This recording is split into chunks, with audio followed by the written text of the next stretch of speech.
Hello everyone, welcome to Brain Blitz Audios. Today, in this episode of NEET Preparation, we'll be looking at previous year questions of physics in medical entrance examinations in India. Today we're looking at the chapter Electromagnetic Induction. This is the sixth chapter in the grade 12 syllabus for physics in CBSE. Let's begin with our first question for this episode. A coil of copper having 1000 turns is placed in a magnetic field 4 × 10⁻⁵ Tesla, perpendicular to its axis. The cross-sectional area of the coil is 0.05 meters square. If it turns through 180 degrees in 0.01 seconds, then the EMF induced in the coil will be 4 volts, 0.04 volts, 0.4 volts, 0.2 volts. Now let's look at the question. We have a coil of copper having 1000 turns. The value of the number of turns is 1000. And the magnetic field is 4 × 10⁻⁵. 0.05 meters square will be our area, cross-sectional area. Now, we have 3 of these quantities, and all of these are just enough to give us the value of the magnetic flux. The value of magnetic flux is N times B times A. So the value of N is 1000. The value of B is 4 × 10⁻⁵ times the value of A is 0.05. So 1000 is 10⁻³ times 4 × 10⁻⁵. 0.05 is 5/100. So that is 5 × 10⁻².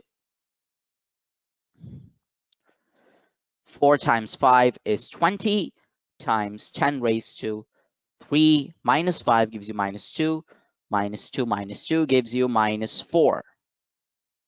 So therefore, we will have 2 × 10⁻³ Webers as our answer. So the magnetic field, it'll be in Ørsted.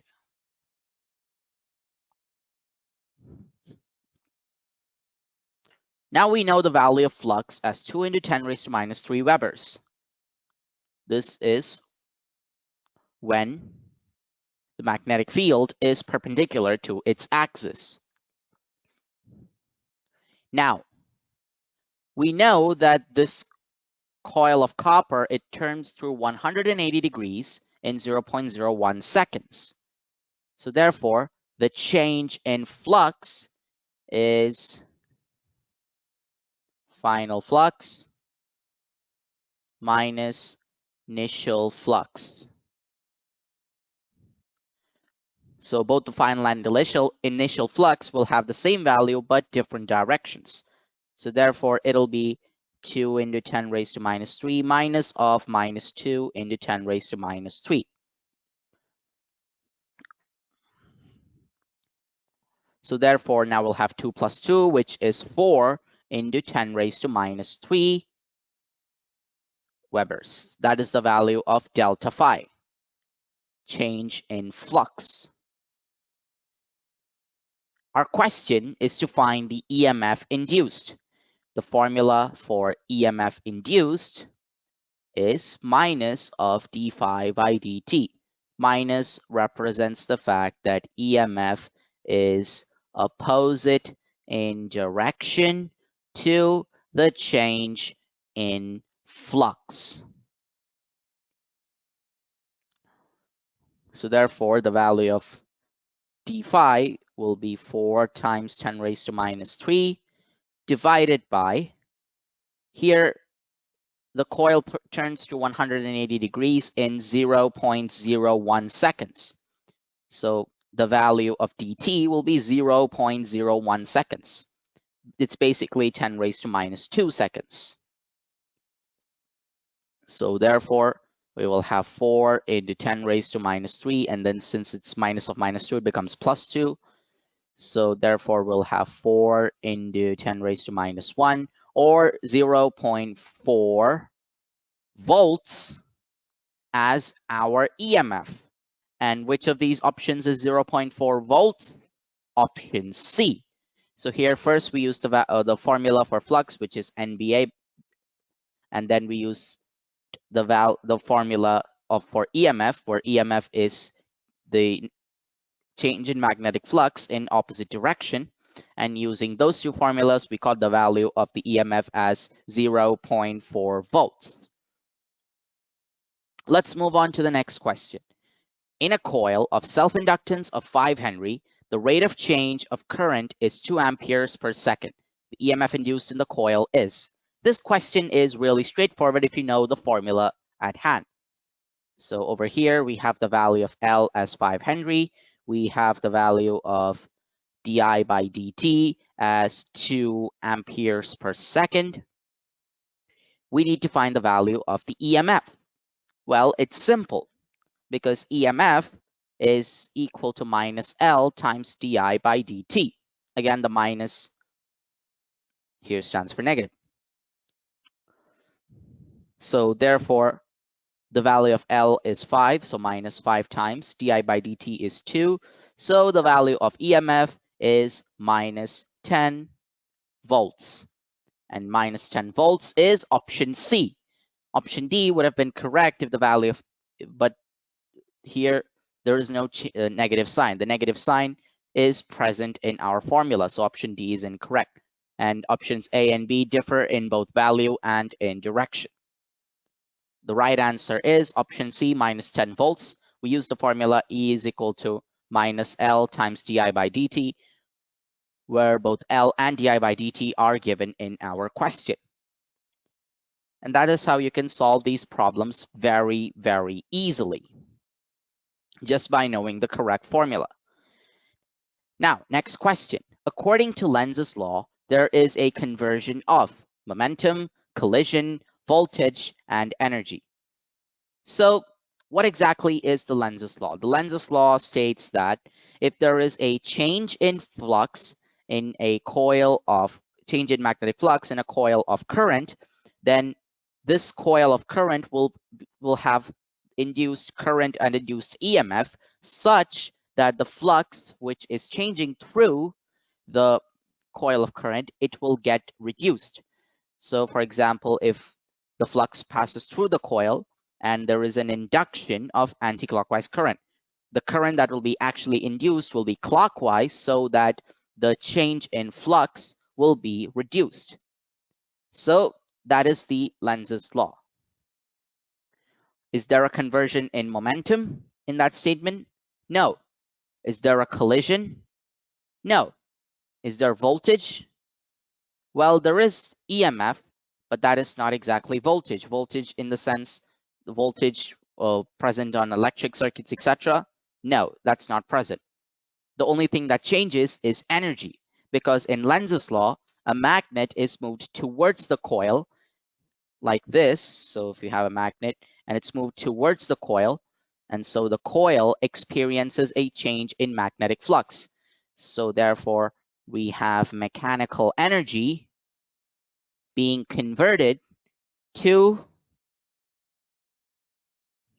electromagnetic energy.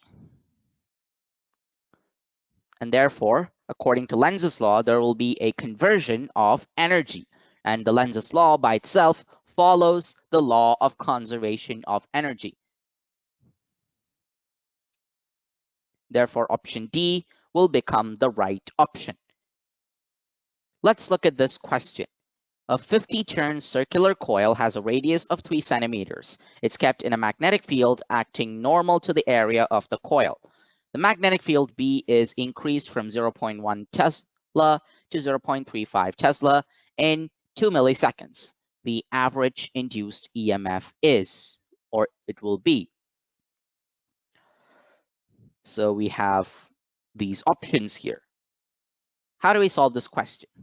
Well, let's write down our quantities. N here is 50 because it's a 50-turn circular coil. The radius is 3 centimeters, so that'll be 3 into 10 raised to minus 2 meters. And we have B1, or say magnetic field, at one point is 0.1 Tesla, and at another point, the magnetic field is 0.35 Tesla. And the change in magnetic field is happening like this. It'll be 0.35 minus 0.1, so that'll be 0.25 change in magnetic flux. And this change in magnetic flux happens in a time period of 2 into 10 raised to minus 3 seconds. So these are the quantities which are given to us. Now, how do we solve this question? We're to find the average induced EMF, and we know for a fact that the EMF is dependent on the change in magnetic flux. So therefore, it'll be good enough if we were able to find the magnetic flux of our material. Well, that's good news because we can find the magnetic flux using our formula phi is equal to NDA. N because we're in a current carrying circular coil with specific number of turns. So the number of turns will be incorporated. So this is the formula. However, we need to find the value for d phi, or the change in magnetic flux.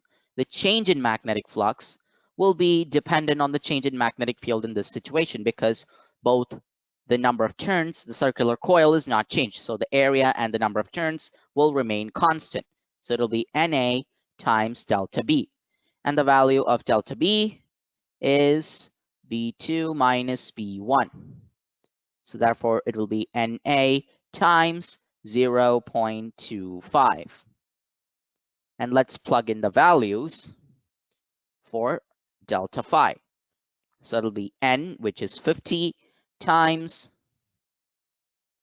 A, which is pi r square, times delta B, which is 0.25.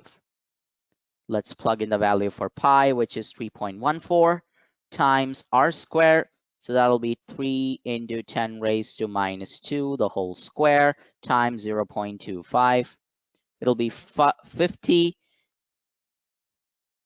or let's write 50 as 5 times 10, plus into 3.14, we can write it as 314 times 10 raised to minus 2, into 3 into 10 raised to minus 2, the whole square will become 9 into 10 raised to minus 4, times 0.25. It'll be again 25 into 10 raised to minus 2. So now we can write this as the change in flux as 5 into 314 into 9 into 25 into 10 raised to 1 minus 2 is minus 1, minus 1 minus 4 is minus 5, minus 5 minus 2 is minus 7. So 10 raised to minus 7. And we can simplify it further by multiplying 9 times 5. So it'll be 45 times 25 times 314 times 10 raised to minus 7. This is the change in flux. Of course, we could simplify it further, but let's just keep it as it is. And let's find the value for our EMF. EMF is the change in flux divided by the change in time. Change in time is given as 2 into 10 raised to minus 3 seconds. So let's use that value here. So it'll be 45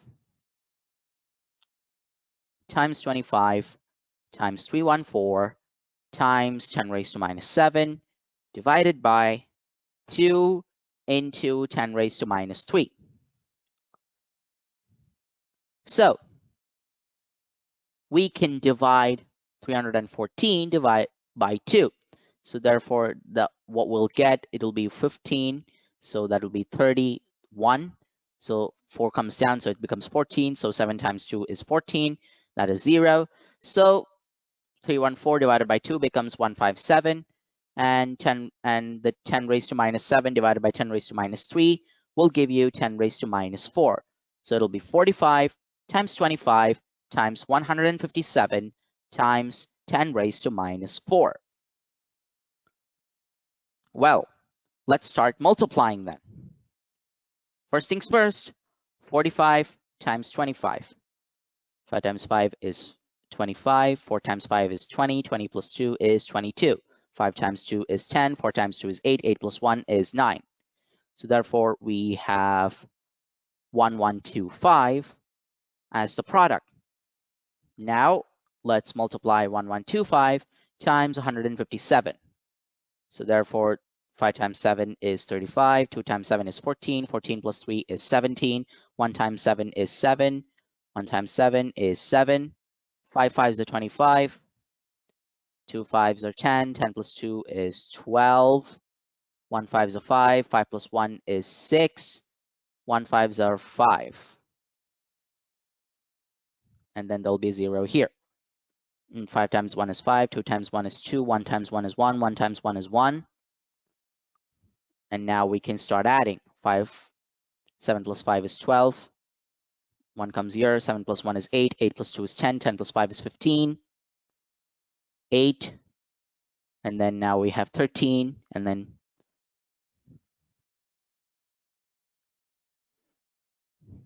let's start adding it again. 7 plus 1 is 8. Plus 2 is 10. Plus 5 is 15.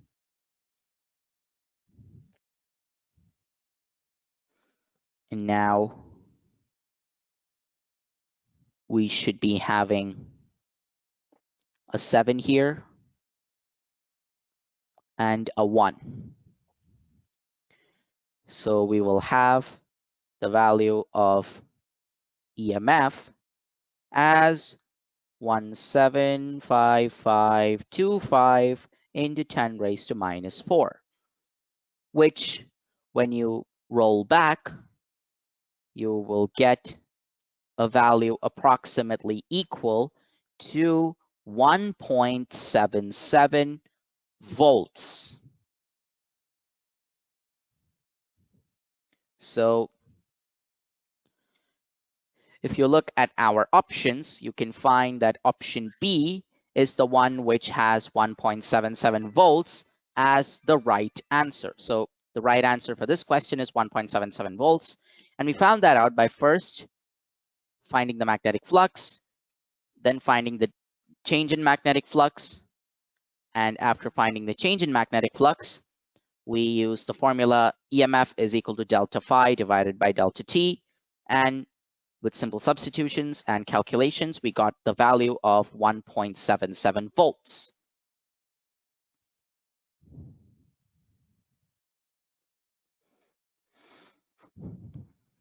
Let's look at this question. A solenoid is 1.5 meters long, and its inner diameter is 4 centimeters. That means that the radius will be 2 times 10 raised to minus 2 meters. It has 3 layers of windings of 1,000 turns each. Therefore, the total number of turns N is 3,000. And it also carries a current of 2 amperes. We need to find the magnetic flux for a cross-section of the solenoid. For finding magnetic flux, we use the formula phi is equal to NBA. All right. However, we only have the value for N, and we can find the value of A as pi r square. However, there is no value for B. How do we find the magnetic field here? Well, we use the formula for magnetic field at the center of a solenoid, or the inside of a solenoid, which is mu naught I divided by L. So therefore, our total flux will now be equal to mu naught N I A divided by L. So that is how we get the formula with which we can work on. So I'm going to rewrite this formula as mu naught times N divided by L times IA. Now, the reason why I did that, because we need to find the magnetic flux for a cross section of the solenoid.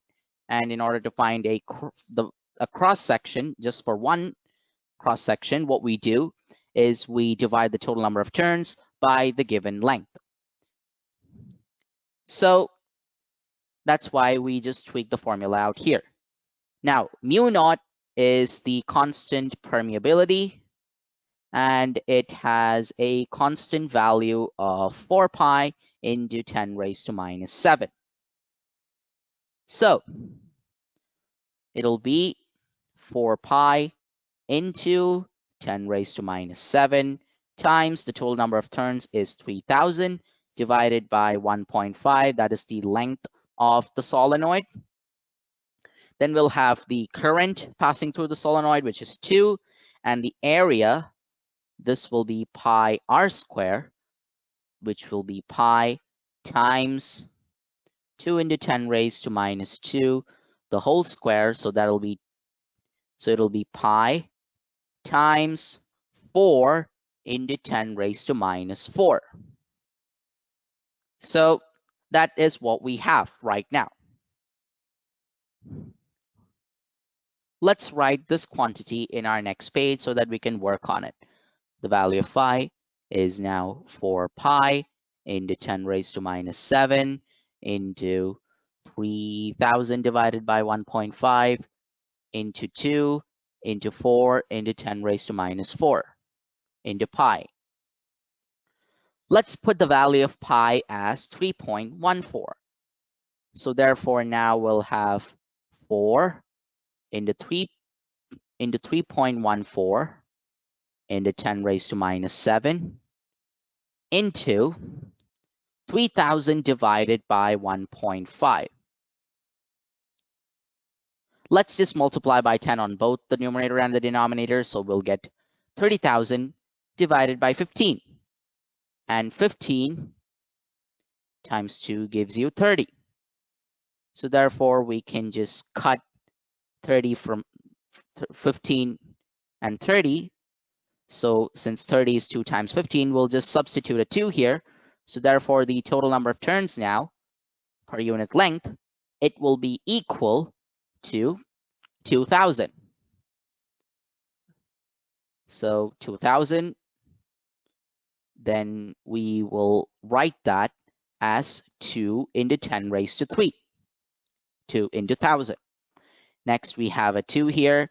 Then we have a 4 times a pi again, so 3.14 into 10 raised to minus 4.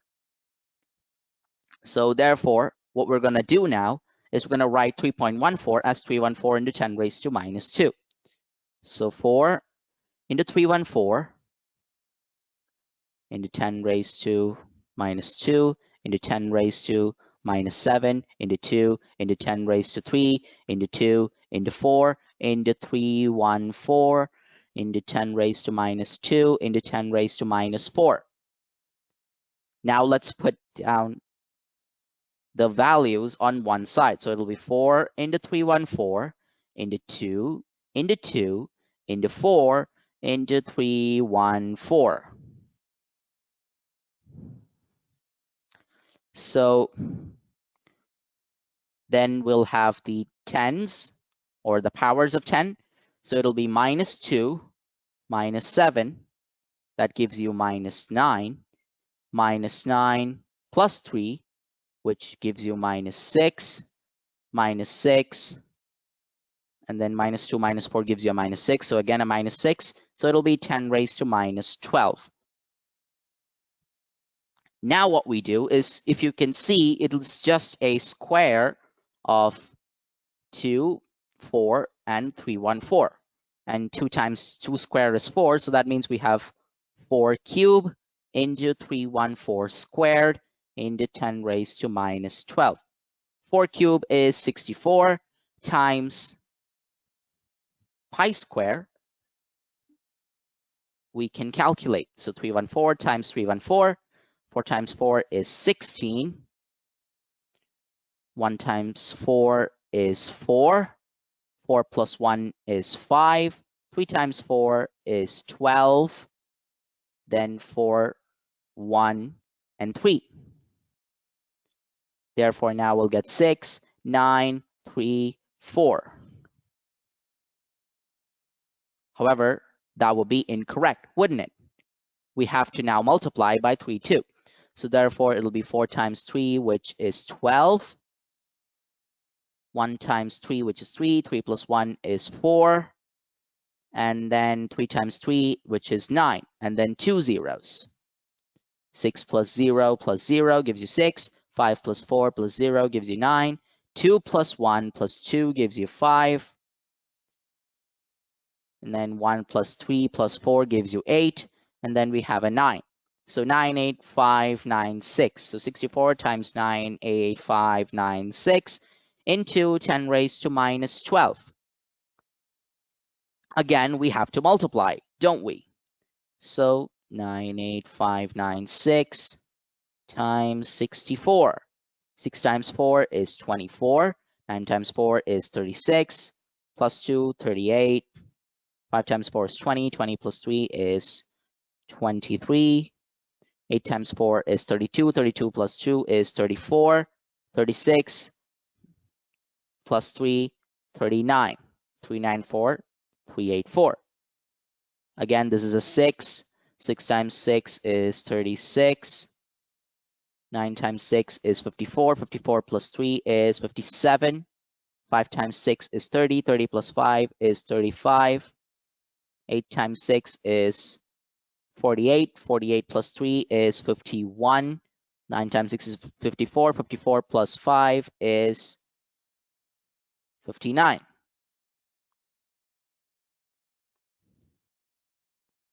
So it'll be a 4. 8 plus 6 is 14. This is a 4. Plus 7 is 11. It's a 5. 5 plus 5 is 10. This is 11. It's 11. And then 3 plus 1 is 4. 4 plus 9 is 13. 5 plus 1 is 6. So therefore, now we'll have 6, 3, 1, 0, 1, 4, 4 into 10 raised to minus 12. And this will be calculated in the SI unit, so it's Tesla. So therefore, we can just write it as, so 1 place, 2 place, 3 place, 4 places, 5 places, and now 6 places. If we put the decimals here, then it'll be an extra 10 raised to 6.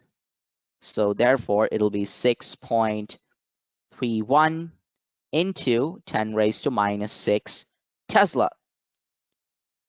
However, we don't have an option in Tesla. We have the options in Weber. And therefore, we know that 1 Tesla is 1,000 Webers. So therefore, the same value can be written as 6.31 into 10 raised to minus 3 Webers. And that value is our right answer. And which of these is the right answer? Option C, 6.31 into 10 raised to minus 3 Webers. First, we used the magnetic field of a solenoid, the formula for magnetic field of a solenoid, integrated it to the formula for magnetic flux, which is NBA. And then we put in the values and then started calculating. And after tedious calculations, we got the value of 6.31 into 10 raised to minus 3 Webers, which is option C. Now here is our final question. The current flows from A to B as shown in the figure. We need to find the direction of the induced current in the loop. Well, if finding a current like this horizontally is difficult, let's just draw the diagram vertically inverted. So basically, if I were to twist this by 90 degrees anti-clockwise, then the diagram would look like this. And over here, it's easy for you to use the right-hand thumb rule. Basically, put your thumb in the direction of the current, which is from A to B, and then sweep your other fingers. When you sweep your other fingers, you find that the magnetic field enters the plane here, and it leaves the plane there. So inside the coil, the magnetic field is coming out of the plane. which is the paper here. So if magnetic field is coming out, what do? We again use the right hand thumb rule. This time we use the thumb for magnetic field, and the curl will give you the supposed induced current. So if the magnetic field is pointing up, the current is supposed to go anti-clockwise. Supposed to be anti-clockwise. But it is not anti-clockwise. Why? Because of the application of Lenz's law.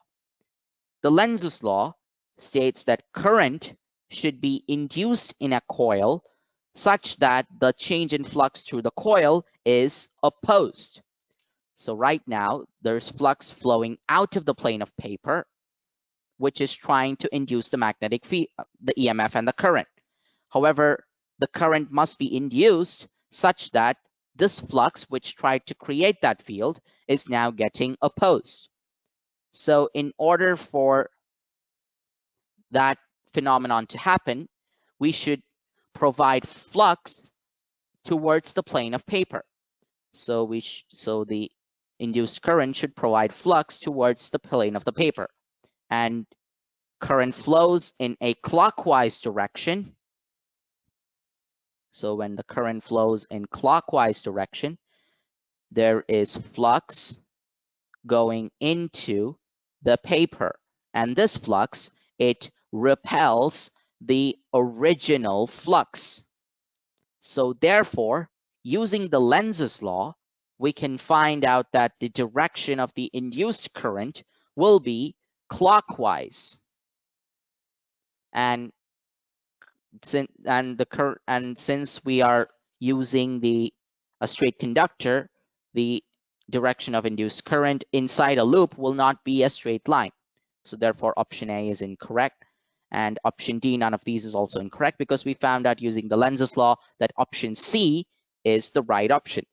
So in these kinds of questions, we use the right hand thumb rule to find out the direction of the magnetic field through the coil, and then using the right hand thumb rule there with the quantities inverted, we can find out the direction that the current is supposed to go.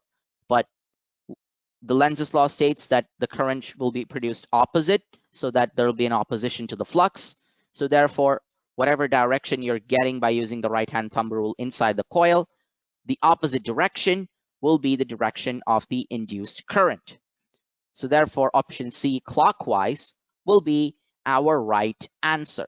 And that concludes this webisode of NEET preparation. The chapter Electromagnetic Induction is a pretty difficult chapter with lots of important formulae that we need to memorize.